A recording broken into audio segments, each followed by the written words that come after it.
DJ PK, and we're joined now by Matt Tait covering the Kansas Jayhawks for R1S1 Sports. It's BYU at Kansas Saturday afternoon, 2:30 on ESPN. Number 13 and number 14. And there's a decent chance that those are the top two picks in the NBA draft squaring off. Matt, good morning. Good morning. How are you guys? Good. I guess the question is, when I say the top two picks in the draft are going to square off, are they really going to square off? Is Peterson going to play? Because Darren Peterson's played 10 of the 20 games. He's had a couple injuries. What are the odds this Saturday? Yeah, very, very high. He rolled his ankle against Colorado 2 games ago. Finished that game though after he rolled it and looked okay, and then they played at K-State after that a few days later. I thought he was going to play in that game just because it's a rivalry, just because, that'll be the only chance he gets to play in Manhattan anyway against K-State. So I was a little bit surprised, but I think maybe from the minute it happened in Colorado, the idea was let's make sure he's ready for this one. Number one, KU needs him to have a chance to beat BYU. Number two, they probably knew then that College game day was coming, and ESPN needs them to have a chance to have the ratings that they could have with that matchup.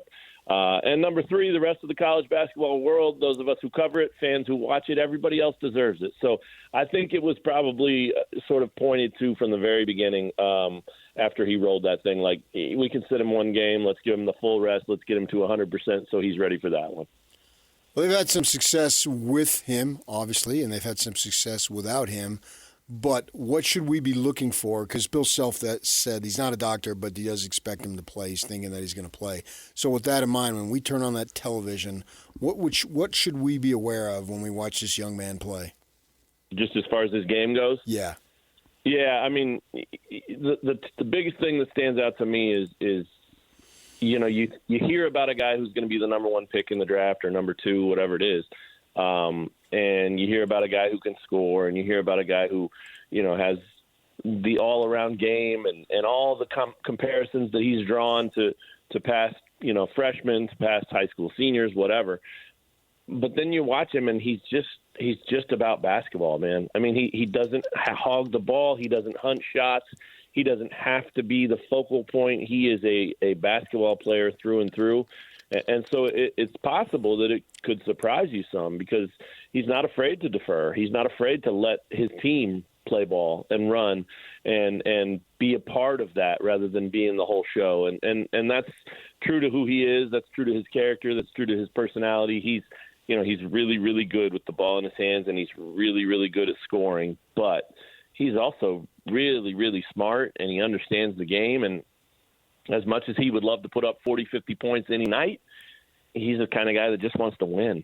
And whatever that means, sometimes he knows that means he's got to take shots and force the issue and be aggressive. Sometimes he thinks, let me get my teammates involved. Sometimes he thinks, let me be a decoy and let them cook, and I'll just kind of hang out and draw some attention over here. So I think that, while that's not one thing, I think it's something that people might be a little bit surprised about it, because you kind of do think of a guy with his pedigree and his hype as a guy who you're going to turn on the television and you might see him shoot 30 times.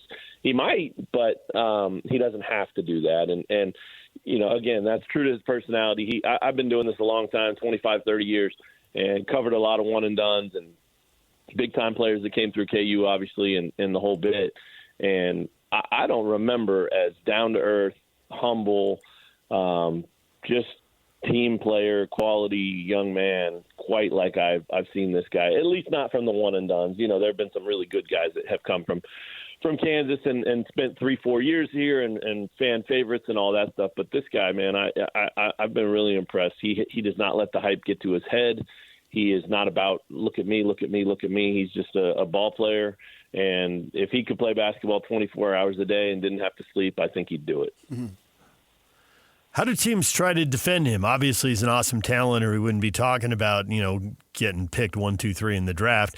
Do they try to deal with him man up? Do they zone? What do they do? Seen a little bit of everything. If you've got a guy, and Baylor did, if you've got a guy that you think you can confidently put on him, teams have not been afraid to to try to let that guy win that matchup. But there's been a lot of crowding. There's been a lot of, jumping ball screens and doubling him off of that. Just as much as anything, just trying to make him give the ball up, right? And so he's comfortable with all of it. I don't see him get rattled really ever. And again, to your point, we've only seen him play 10 games. So, and even in some of those 10, he only played a half or just over a half, so it's not a huge sample size that we've seen, but I think we've seen enough to know that whatever teams try against him, he's willing to sort of dissect it and make the basketball play, right? He doesn't panic. He doesn't force things. He doesn't get out of character. He just, if they're going to jump him on a ball screen and send two to him and crowd him and try to push him up the floor, well, he's going to look over the defense and realize that means somebody else is open and get the ball to where it needs to go quickly so they can get a bucket. So doesn't mean it always works. Doesn't mean he's perfect or flawless or anything like that. I mean, he's got turnovers. He's forced shots. He's done, things that all basketball players do. But I haven't seen just one approach to trying to defend him. If there is one, though, that I think you see most often, I do think it's that idea of crowding him, and trying to make him give it up. Well, he's a sensational freshman. They got another freshman, a couple other freshmen, I should say, who play, a couple sophomores. The thing that I like is a couple of senior guards in White and Council. I believe they're both seniors. Right. Looking at them, having been through it and all that stuff, you talk about getting old, they provide that experience. I have to think that they're providing the steadiness that the team needs. Could you speak to that? There's no doubt about it. And a lot of that comes from when Darren hasn't played. I mean, when he was out, especially early in the season when he was dealing with his cramps and his hamstring, I guess, those guys had to step up. And I think that they being the Kansas basketball program and Bill Self specifically, I mean, they always kind of view that as long as we can get Darren back, this could be a good thing because it forces those guys to assert themselves. It forces them to play a role that could be beneficial when they plug Darren back into the lineup. And we've seen the good and the bad of that. I mean, it took him, he started the first 6 games of conference play, and that was obviously a really good stretch after he missed so many in the non-conference. So, it was great to see them get him back, but it was also, there was a learning curve there. They've looked really good with him, and then they've looked, early on, there were times where they looked like they didn't know how to play with him. And I think that's natural. I think that's, any team would probably fall into that when you're adding a guy, especially a guy that talented. Guys have a tendency to throw him the ball and then stand around and watch. And it doesn't show up quite as much anymore. I think they've figured out, how they fit around him and how he fits with them and how it all clicks.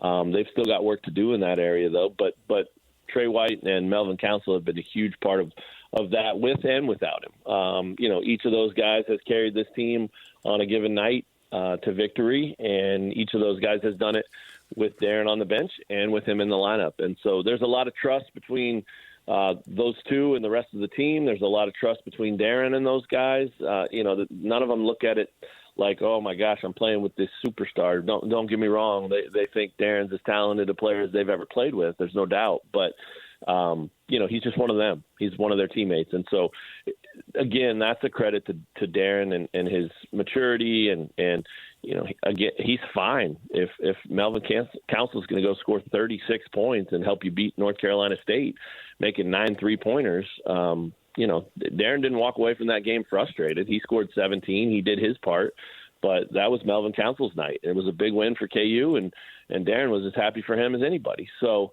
I think that the time they spent without him really allowed Council and Trey White to figure out their importance and figure out what they need to be for this team. And then now that they've kind of had some time to play together, they all fit together pretty nicely.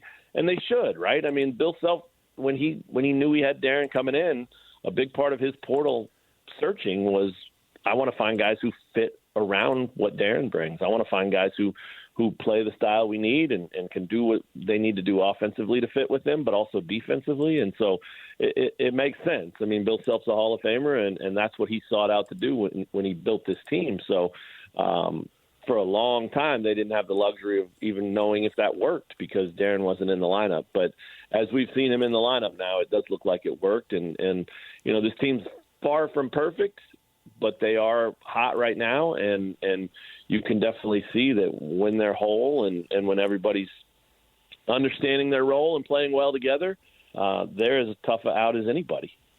Matt Tait covers the Kansas Jayhawks for R1S1 Sports. He's joining us here to look ahead to Saturday afternoon's game at Kansas. And I'm curious because BYU has beaten Kansas the last couple of years. There is a time, not that long ago, when there'd be some seniors saying, we owe them. They beat us last year's. But in this era, there's two freshmen playing big roles who obviously don't have any history. You got Council's on his third team in 3 years. White's on his fourth team in 4 years. Is all that stuff just for the fans, and can they wind the team up, or it just doesn't matter? Yeah, it's funny you say that because the K-State game last weekend in Manhattan was it's KU K-State. It's an in-state rivalry. It's big. K-State had beaten KU over there 3 in a row and with inferior teams. And that's part of the beauty of college basketball, right? Those fans get up for that. Those players get up for that. And K-State's had some success recently, but KU got them the other day. And in the post game, Coach Self talked about how, look, I get it. We try to preach to these guys that this rivalry matters, but it's really hard for it to matter to them when they haven't ever experienced it before. They're not from Kansas.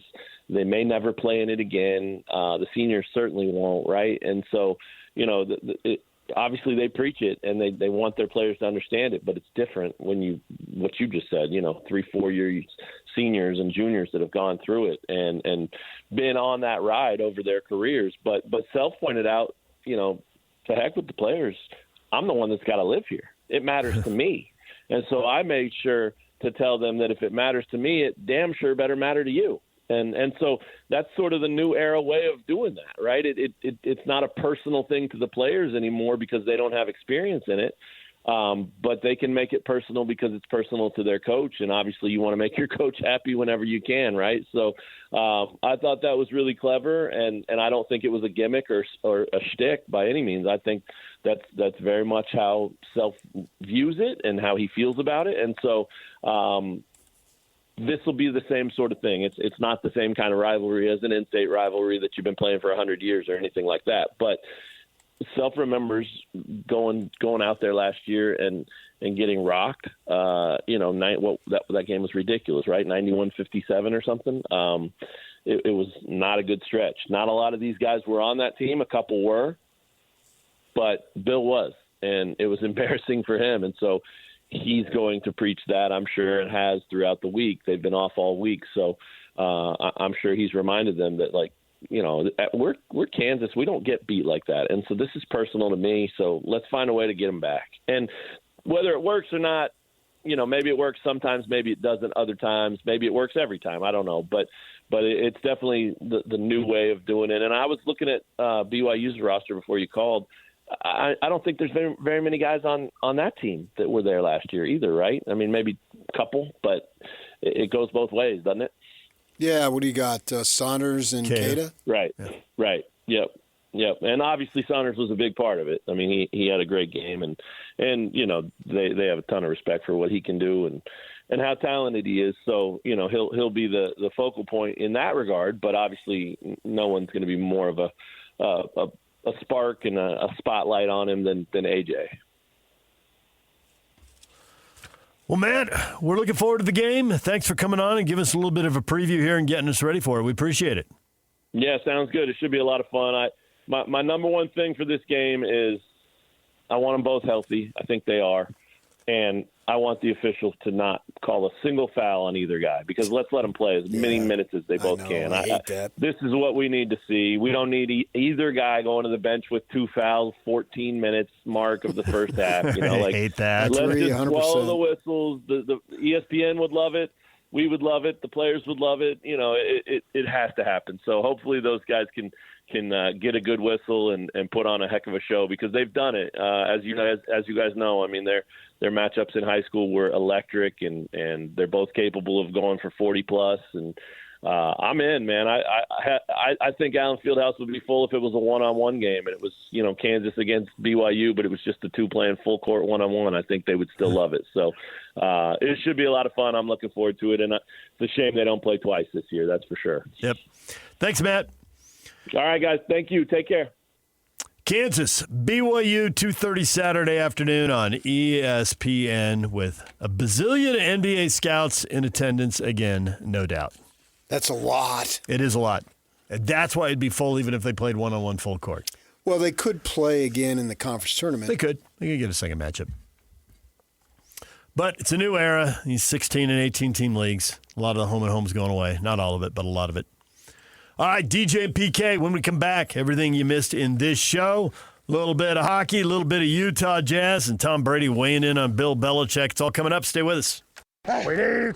This past summer, we introduced the first ever Top 60 and 60 watch list. And now that the season is over, it's time to rank the best players in the state of Utah. It's the Top 60 and 60 ranking show, presented by Kenny J's Barbecue. Beginning at noon on February 4th, the Zone will rank the players that made the biggest impact on the state from the 2025 season. Live from Kenny J's Barbecue at the District in South Jordan, it's the Top 60 and 60 ranking show, presented by Kenny J's Barbecue, where you can get 10% off your catering order at KennyJ'sBBQ.com. This is 97.5, the KSL Sports Zone. Slacker Radio headlines are brought to you by Trajan Wealth. Call Trajan Wealth today, your local trusted financial fiduciary. Call them at 801-210-6800 or visit their website at TrajanWealth.com. DJ and PK, we covered a lot of ground this morning, PK. Where would you like to start? Maybe with your Utah Jazz? Well, I think that Giannis Antetokounmpo is a superstar, but he's not a superstar. He was a superstar and no longer be a superstar, and in the future, we don't know, but we don't think so. And Steven Adams was a starter until he came off the bench as a top reserve, but turns out he's a third-string guy. Johnny's going to get a second Grammy. He's going to get his second Grammy. Notify Johnny. Get him writing something. Snappy. A little pep. His second one? Well, he won the first Grammy when he did Shooters and Shots in Boston. That was his first Grammy. All right. I get it. Too many shooters, too many shots, not enough shots to go around for all the shooters. He worked magic with that. He can do it again. Yeah, so, the Jazz. And as far as being on the outside, it's music. The Eagles all hated each other till they realized how much more money they could make together. Yeah, what's old is new. What's new is old. Whatever that cliche is. With you. All comes around again. Yeah, but you didn't go your own way for a decade. Not to throw in Fleetwood Mac, another group that hated each other, but whatever. You spend this much time, you just get to just with a passion. You can't even work up any passion to say that.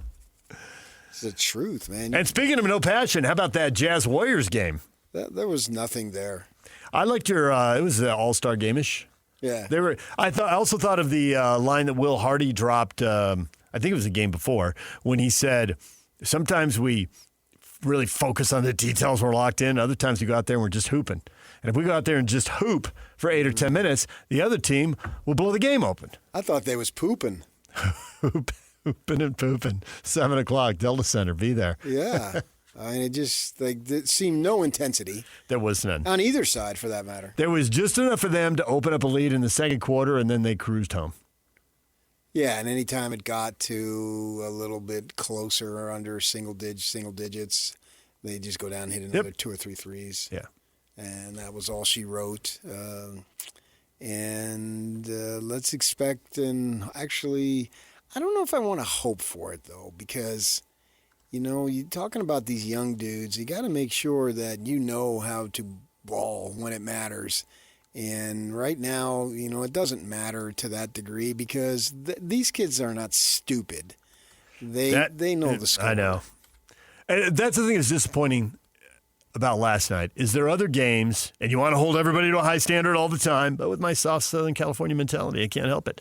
sometimes you're thinking they know they're going out there and they're too young and they're too small and they're sitting a bunch of guys on purpose to lose the game. And if you don't get the best effort from the players, that's too bad. But at the same time, and you want to crack on the players and all that. But at the same time, you're right. The players aren't stupid. They know. But they did have everybody together last night. And even if the Warriors are better and beat them, how about some more intensity? How about hanging in there? How about giving up 125 points instead of 140? 125 is still a huge number. 140, you're getting back into that embarrassing range. Yeah, but that's where I think that the shooting aspect of the Warriors prevented that. You let them get hot. You let them have too many easy open shots. Well, and even when you do contest one occasionally, they're liable to make it anyway. Yeah, because they were feeling it collectively. And it is like hitting. It's amazing that if a team is struggling, they don't get any hits, but you get 3 or 4 hits in the first inning, and then the next thing you know, you got 16 hits. It gets easier. Everything gets easier, right? And the other team loses its intensity, brings in some long reliever dude who hasn't pitched in 3 weeks or whatever, and the score ends up being 11-3, right? And we see that. And I think that once they start going out there and they see the ball going in, shooting is something, I think the shooter's a guy like a Buddy Hield. There's no reason for him not to be confident, right? Yeah. But I think that confidence can ebb and flow on an individual night with shooting. And so then they get going there and start putting up a bunch of points and threes start going in. Then journeyman dudes saying, I could fire it up. And that's going in. And then the defense just hangs its head collectively, slumps its shoulders. And the route is on, and you're just playing for that. At that point, you're playing because the clock dictates that you must play, but the outcome is decided. And the one person all that contagiousness didn't work for was Draymond Green. 0 for 6 from 3. He didn't catch what everybody else had, which makes what everybody else did, all the more impressive. Yeah, but I don't think he's much of a shooter anymore. I mean, he's on the decline. Yes. And the Warriors, they're looking at Antetokounmpo. Are they going to get him? Go ahead and get him, but I don't think that elevates you to a favorite. I mean, there was a big thing with Jimmy Butler last year, and they got Jimmy Butler, and what did it do? It's another deal. If everybody were healthy, maybe, but they don't get everybody together healthy. And Antetokounmpo's been hurt a lot lately, so you can give away the farm for him and more, give away as many draft picks as you want, but is he going to stay healthy? He's been out for a couple stretches this year. He's out right now. And the calf injury seems to be a recurring thing. It would give me pause. You're just not getting healthy, dominant Antetokounmpo from 5 years ago. Some guys age easier than other guys. Well, especially when your game is above the rim. Yes. Like he's built like Kevin Durant, but Kevin Durant is basically shooting set shots. His game isn't above the rim. I know, right. He's shooting set shots. So if he shoots set shots until he's 40, well, he's 7 feet tall, he's got a high release point, he doesn't have to jump. Right. But that's not how Antetokounmpo plays. When you picture Antetokounmpo, you picture him poking the ball away, running the floor, and dunking. And I think guys can adjust. Jordan adjusted, moved his game a perimeter. Malone did it very, very well. Yes, he went from the low post to the high post. And he became deadly very effective. Deadly from the 15 to 18-foot range. Yeah. If he was facing up and open, I'm shooting 75%. Yeah. But I don't think Yanni can do that. I just don't see that is his game. He's a high flyer, take the ball, how those massively long strides, and go ahead and be on top of the rim before you blink. Well, that goes. So, yeah, if I'm the Warriors, do I want to give up that? And if I'm Milwaukee, do I want a bunch of draft picks? Am I ready, prepared to reload? They're going to have to be. They don't really have anything else, do they? But PK's point is, do they? All these teams that are coming, hey, we got draft picks. Fair. Do they say, hey, come back to us with a player we can bring? Let's speed this up. Let's move this along. Let's not bottom out. Right. Every team has a rebuild. This is a good topic to ask Locke about tomorrow to get his thought on where they should go with it. You cannot avoid, I should say, the void is the word I want, some form of a rebuild. It has to happen. The Jazz took 20 years, but it happened.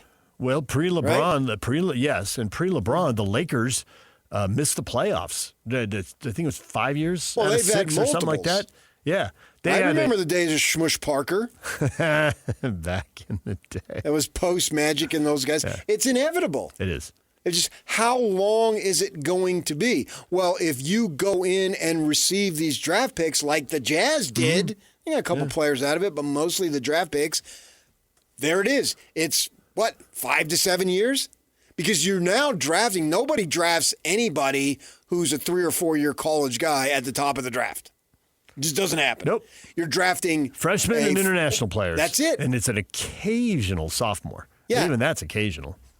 Well, Mitchell was a sophomore, and he goes in double digits, right? And a little smaller. But, he should obviously gone higher. He's a much better player than his draft selection, obviously. And then you could miss on top of it. It's not like, well, I got these draft picks, great, and so in 5 years I'm going to have these players and they're going to be this good. You don't have it.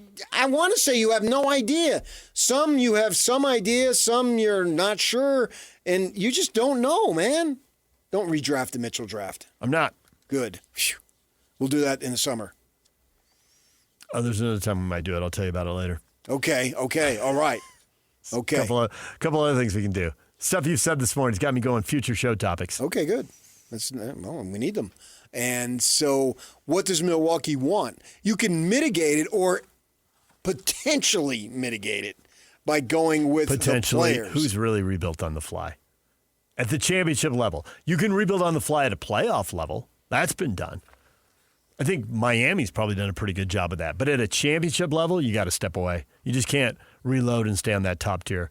The closest that, and the big what if is, could the Celtics have done it? And they had 2 players die. I mean, the ultimate tragedy. So we don't know if they could have done it. Maybe they would have pulled it off, maybe not. Very good players, yeah. Yeah. Even though Bias never played a minute. No, Reggie Lewis was in the NBA. Yeah, Reggie Lewis was very good, and everyone thought Bias was going to be awesome. And we never got to see if they could have retooled on the fly.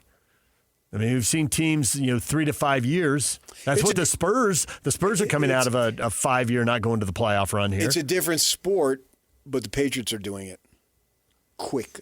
Yeah, they were only all down 2. All things considered. And we talked about the Jazz rebuild and Giannis and does he fit? And I am surprised that we're sitting here with 4 straight missed playoffs years. Ainge has had 2 rebuilds, and one was a 1-year and one was a 2-year. But you got to speed that along with trades, and they haven't made those kind of trades. They've made trades around the edges, and mostly, I think, had to take 70 cents on the dollar to move a veteran off to let younger guys play. And it was worth it. But it's not the kind of thing that speeds it up. It's the kind of thing that leaves you in the lottery for 4 years in a row. But as opposed to flipping somebody and picking somebody's pocket and speeding it up, or trading a long-term asset for a short-term asset. I know our guy Lacombe listens because he's referenced that I've held him to this, but he's talking about once it's all in, they're 45. I know. Seems aggressive. But he always is a little, I thought this year's team, if you just turned him loose, could win 30 games. And I think off what we've seen, that's probably, but Tim at the start of the year, when I asked him, he went 34. He didn't go 35. He went 34. When it's all next year, I said, I can see them winning 40 next year. He went, 45. I mean, he said 45. I've probably heard that out of him 5 times now. Well, that on will the air and happen. off. Your phrase of turn them loose. You're simply not going to tank for 5 years in a row. I agree. I think they'll be turned loose next year. This whole Oklahoma City draft, they can stop worrying about that. Plus, it's time. The guys are growing up. Well, Let's go. If they're in the 45 range, then they're at least in some form of, I consider 9th and 10 the playoff. If the season has ended, if you're playing an 83rd game, you are in the playoff. Yeah. You are. You're in the playoff. I just. If you're playing, it's the same thing. If you're playing and the court says NCAA tournament, and we all know what the court looks like, but it's in Dayton, you're in the NCAA tournament. You are. And I still go, Having been there and seen a great game there, I still. Well, why would you Field go? of 64. Why would you go? Yeah, but Field of 64. Okay, how about somebody says, wait a second. Well, BYU won. They were in it anyway. Once you went 48 to as we advanced it, that's just an old fuddy-duddy attitude. It's highly subjective, but I reject the term fuddy-duddy, Your Honor. I like fuddy-duddy. You like 72 teams? Because that's where we're going. I don't know. We're not there yet. I don't know what I like okay. there. How do I know something that hasn't happened? We talked with Cole Bagley. Utah Mammoth play today at 5 o'clock. You'll hear that game right here on The Zone. They're playing a division leader, Carolina. Only loss on this trip was the division leader at Tampa Bay when they got shut out 2-0 on a couple power play goals. And Cole's currently at morning skates and no Dylan Gunther there this morning. So Gunther missed the Florida game, which they won without him. No Gunther and a backup goaltender, and they still won. Correct, yeah. So that's just something to monitor. Yeah. All right, I'm monitoring it. Listen to Cole wherever you get your podcasts. He was on at 8:30 this morning in the third hour. Rock and Cole, that's what I call. You may call it rock and roll. I call it rock and Cole. What'd you take away from Matt Tait? Covers the Kansas Jayhawks, joined us in the last segment. He says when their guys are there, which has not been the case only for 10 games, but if their guys are there, they can compete with anybody. And that means that they are a really good team. It's just that it hasn't been there. Most teams have played in the 20-game range, and they haven't had their team for half of those. And if they're there, and then they're dangerous. And that's what I wanted to know. That's what I wanted to hear. And he said that. So that means that watch out for these guys. This is a really good team in that situation. And they got a nice collection of players. We expect that out of Kansas. And statistically, when Peterson has played, he is their leading scorer. So you just look at the stats. 21 points a game. Nobody else is over 14 or 15. So he's the guy. Right. And expected to be 1, 2, or 3 in the draft. I would guess 2 right now, but that's just a guess. I don't even know who's drafting there. I don't know. I would guess AJ 1, him 2, Boozer 3, but we'll see. Boozer, he might be too good to pass up. Could be. But you got to have patience. See, Boozer, I think, can be a better player next year than the other two, but that's only 1 year. Boozer closer to a finished product? Well, just look at him physically. Yeah. He's stacked. He already has the body. So he should hit the ground running. Edgecombe has the body. And he's hit the ground running. Yeah. He's played very well. Right. And there's still a long way to go. At this time a year ago, Edgecombe, I think, was thought of as 10 or 12, somewhere in there. Yeah, and then they get in there and they get opportunities to meet with them and see what they're about. And he just kept playing great. I mean, in February, Peterson can really, if he gets hurt and sits out another 10 or 12 games, I can see people, cooling on him. If he's now healthy and it's just been a couple fluke things and he plays on great. Kyrie Irving. That's true. He played 11 games. Right. I also don't think that draft was as deep as this one. I mean, cooling on him might only mean dropping him to 3, 4, or 5. But you're right. Kyrie Irving barely played. DJ PK, when we come back, your feedback next. Stay with us. Join Hans and Scotty Friday from noon to 3. Tim Daly Mazda and Sandy, 10785 South Auto Mall Drive. The finale. That's it. Last show. Yeah. Before Hans goes off to a new challenge, new chapter. Mm-hmm. I've applied for that job. Have you really? You want to be a bestie, we know. Oh, who wouldn't want to be a bestie, man? You have so many things to explain now. What's there to explain? It's pretty self-explanatory here. Giannis Antetokounmpo is big game. Should the Jazz go hunting? We've been talking about that this morning. John, if he would come to Utah, absolutely all caps. But alas, Utah won't ever be in the running. If he's traded, he has to, unless he quits. Yeah, there's this notion that he's going to pick where he wants to go. Because he gets to re-sign. He's coming up on the end of his contract. So nobody wants to give all that stuff away until he agrees to re-sign. So I understand. It'd be a short-term rental. Tyler, I don't know how you'd be able to do it without giving up at least one of Keontae, Ace, Lowry, and a lot of draft picks. That is what you have to give up, Tyler. I said earlier, I want to add an addendum. That's right. I said without giving George or Keontae, I take that back. I don't want Ace, not giving up Ace either. I don't want to, no. You'll give him Kessler. I will. Who also has to be signed, but he's a restricted free agent, so it's not as tricky. Giannis is unrestricted. Because I can see some game in Ace with Yanni, only a better perimeter shooter. Yeah. I'm not saying he's going to get there, but I can see some game. Yep. No, Ace has had a really good rookie year. Hoping he takes a big step next year. Oh, if they're all in well to win, I think he will. Yeah. I think he will. If he and if his bud is here in the summer working out, because they tell us about that. Yep. And I think that shows the dedication that you can take a week here and there, right? July 4th to go home or what have you, but this isn't intramurals, buddy. No, you got to be working and getting better all the time. Most especially then. Everybody can leave and go to Texas for a week because last year Keontae hosted the whole team. We've heard about that. Oh yeah, that's fine, but you gotta keep working. Yeah, the majority of the time you're here. Yep. Working with the folks and at the facility, blah blah blah. Yeah, and you just listen to everybody's talking about what were you in 2016? Well, Keontae George, what were you in 2022? And listen to him talk now. Just listen to him talk, the words that he says, the wisdom that he brings that has been imparted to him, and then he's imparting it in the interviews. That's serious. That is heartwarming if you're a fan. Encouraging to be sure. Yeah. All right, we're taking a break. When we come back, it's Jake and Ben coming back. They're next right here on The Zone.